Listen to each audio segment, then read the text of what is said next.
삼손은 사사기에 등장하는 그 12명의 사사 중에서 마지막 사사예요. 한 40년간의 블레셋이 압제하는 기간 동안에 그 기간 중에 초기쯤에 약 20년 동안 활약했던 선지자가 사사가 바로 삼손입니다. 사사기는 이 삼손의 생애를 지금 13장, 14장, 15장, 16장에 걸쳐서 넉 장에 걸쳐서 기록을 하고 있어요. 여러분, 이 넉 장에 이르도록 이 삼손에 대한 얘기를 기록하고 있다 하는 것은 이건 분량이 매우 많다는 뜻이에요. 삼손을 본받아라, 이렇게 살아야 된다라는 것을 가르쳐주기 위해서가 아니라 삼손처럼 하면 안 된다 하는 것을 보여주기 위해서 이 많은 분량을 이야기하고 있다, 그 말인 거예요.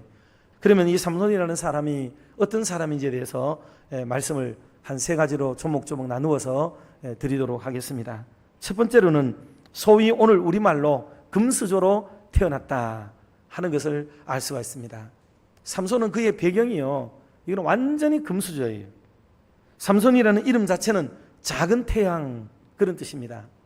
그리고 작은 태양이 되어서 그 시대, 어두운 시대를 밝히고 또 답답한 사람들에게 새로운 기운을 불어넣어줘야 되는 그런 역사적 사명을 지닌 이름, 그 이름이 바로 삼손이에요. 블레셋에게 압박당하고 있는 약소민족이었던 이스라엘 민족을 구원해내기 위해서 구원자로 부름을 입은 그런 사람이 바로 삼손이죠. 출생의 내용들도 너무너무 좋아요. 삼손의 부모님은 굉장히 경건한 부모님입니다. 그리고 삼손은 날 때부터 이미 나실인으로 구별된 사람이에요. 여러분, 이건 보통 축복이 아니란 말이에요. 게다가 그의 출중한 외모도 문 여성들이 그를 막 쫓아다닐 만큼 그는 대단했지요. 그가 가진 힘은 더하게 많은 남녀를 막론하고 부러움의 대상이 될 수 있는 그런 사람이 바로 삼손이에요. 그 삼손은 이것저것을 따지고 볼 때에 무엇 하나 부족함이 없는 사람이에요. 정말 괜찮은 사람이에요. 괜찮은 사람, 아주 우월한 사람이었고 모든 사람이 부러워하고 탐낼 만한 사람이었다 하는 것을 알 수가 있습니다. 게다가 삼손을 말씀하고 있는 이 12사사 중의 내용들 중에 삼손에게 대한 그 극찬은요, 이루 말할 수가 없다는 것을 알 수가 있습니다. 삼손은 성령에 의해서 강력하게 지배를 받는 사람이 삼손이에요. 너무나도 대단한 사람이라는 거예요. 너무나도 대단한 사람. 이런 사람이 무너질 수 있을까? 이런 사람이 넘어질 수 있을까? 이런 사람이 자기의 권력을 잃을 수 있을까? 막 이런 생각이 들 만큼 이 삼손에 대한 지배력은 누구도 허물 수가 없고 언감생심, 꿈도 꿀 수 없는 그런 어떤 자리에, 지존의 자리에 있는 사람이 삼손이었다라는 것을 볼 수가 있습니다. 그런데 그가 마지막에 가면 얼마나 타락하고 얼마나 전락되어졌는지 맷돌 돌리는 사람이 돼요. 맷돌 돌리는 사람. 삼손은 99.99%가 완벽한 사람이었어요. 그럼에도 불구하고 그는 이 나머지 하나, 이것 때문에 걸려 넘어지는 자가 되었고, 이것 때문에 정말 하나님의 영광을 진짜 드러내는 사람으로 반전되어지는 그런 역사를 써내려가고 있다는 것을 우리는 다시 한번 생각하게 됩니다. 두 번째로, 이렇게 얼마든지 성공할 수 있는 외적 조건을 다 갖춘 삼손이 그럼 왜 이렇게 무너져버리는 인생이 되었는가 할 때 자기중심적 인생을 살았기 때문에. 여러분, 이게 정말 위험해요.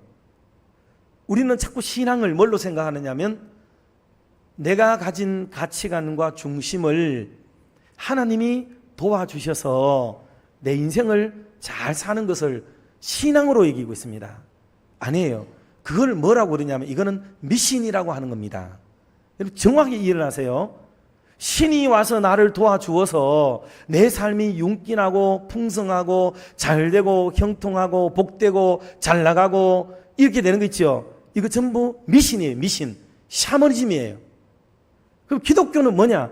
기독교는 그동안에 내가 내 중심으로 살고 하나님 없이 살고 뭐 그러던 사람이 이제 하나님의 은혜를 깨닫고 남은 생애를 주를 위해, 몸된 교회를 위해, 복음을 위해, 하나님의 나라를 위해 살겠다고 그의 생각과 가치관이 바뀌어지는 것을 뭐를 말하냐면 그것을 신앙이라고 말하는 거예요. 그래서 삼손은 모든 게 자기 본이에요. 이런 많은 것들을 누리고 완벽하게 가졌는데도 그 속에 자기 본의 자기 중심적 사상이 들어가 버리면 그는 하나님이 쓰시기에 적합하지 않는 자가 되어버리는 거예요. 자, 그래서 삼손은 제일 먼저 경계선을 무시했죠. 자기는 나실인으로 살아야 되는 거예요.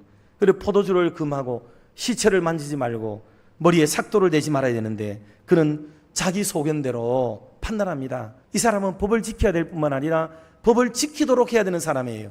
많은 민족들에게 앞선 탑 리더로서 그들에게 법을 지키고 올바르게 순종하며 나가도록 규칙을 정하고 그렇게 했어야 되는 사람인데 자기가 이걸 다 무너뜨려버리고 지키지 않는 어줍지 않은 인생으로 바뀌어져 버립니다. 그리고 자기의 똑똑함과 지혜를 너무 과신했어요. 블레셋 군대와 방백들이 아무렇지도 않게 보이고 별것 아닌 것처럼 보였지만 여러분, 그들은 얼마나 더 지략가였고 얼마나 더 총명했으며 얼마나 더 사악했는지를 그는 미처 깨닫지를 못했습니다. 그래서 그들은 여인을 통해 가지고 삼손을 무너뜨릴 만반의 계획을 가지고 있었던 지략가들의 총집합체가 지금 블레셋 군대였음을 그는 나중에 깨닫게 되는 거예요. 이런 여러 말도 못할 장점을 가지고 있음에도 불구하고 말도 못할 단점을 가지고 있었으나 그 많은 단점의 핵심은 어디냐? 자기 본의, 자기 중심이라는 거죠. 삼손은 이런 과정을 다 그냥 통해서 하나님 앞에 참 섭섭한 마음을 드리는 어리석은 사사가 되고 이런 맷돌을 돌리는 신세의 사람이 되고 말았다 하는 겁니다.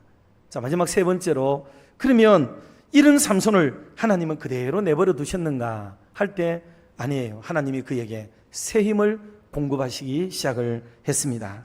그래서 죄인의 괴수에게도 은혜를 베푸시고 마지막 무너져가는 자들에게도 하나님이 소망을 주시고 꺼져가는 등불조차도 마저 끄지 않으시고 꺾여져가는 갈대에게도 하나님이 생명을 불어넣어 주시는 하나님이신 것을 배우게 만들고 보여주시는 내용이에요.